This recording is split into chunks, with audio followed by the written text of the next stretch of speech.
एक गांव में रघु नाम का किसान रहता था। उसकी फसल पूरे गांव में सबसे अच्छी होती थी, क्योंकि वो अपने खेतों का बहुत ध्यान रखता था और बहुत मेहनत करता था। मेरे खेत कितने अच्छे लग रहे हैं, मुझे इस बार भी काफी फायदा मिलेगा। रघु के खेत के ठीक सामने बिरजू का खेत था। बिरजू हमेशा रघु की मेहनत और फसल देखकर चिढ़ता रहता। ये रघु खुद को समझता क्या है? इस बार मैं अपनी फसल को खराब नहीं होने दूंगा। जब दोनों की फसल पककर तैयार हो गई, तब दोनों अपनी फसल बेचते हैं।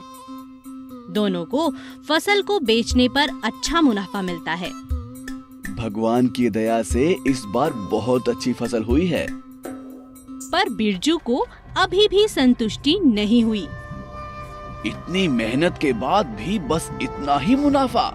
मुझे कुछ और सोचना पड़ेगा। बिरजू बहुत लालची हो चुका था। उसे बस ज्यादा पैसा कमाना था।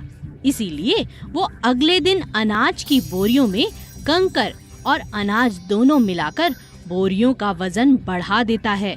अगले दिन जब वह शहर जाता है, उसे बहुत ज्यादा दाम मिलते हैं।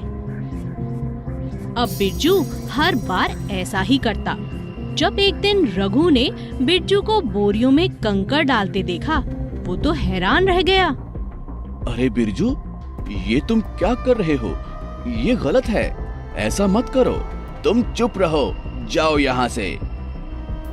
बिरजू ने रघु की कोई बात नहीं सुनी और यही सब चलता रहा।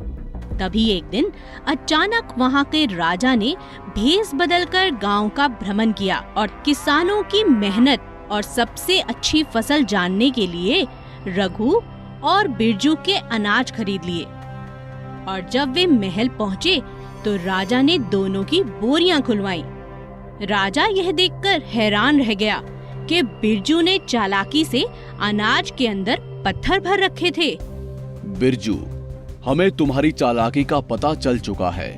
तुम्हारी बोरियों से कंकर मिले हैं। तुम बहुत स्वार्थी हो। अब तुम्हें इसका दंड अवश्य मिलेगा। और इस तरह राजा ने बिरजू को सजा दी और रघु को इनाम दिया। लालच बुरी बला है। If you enjoyed this story, please like and subscribe our channel and press the bell icon to get future updates. And don't forget to comment.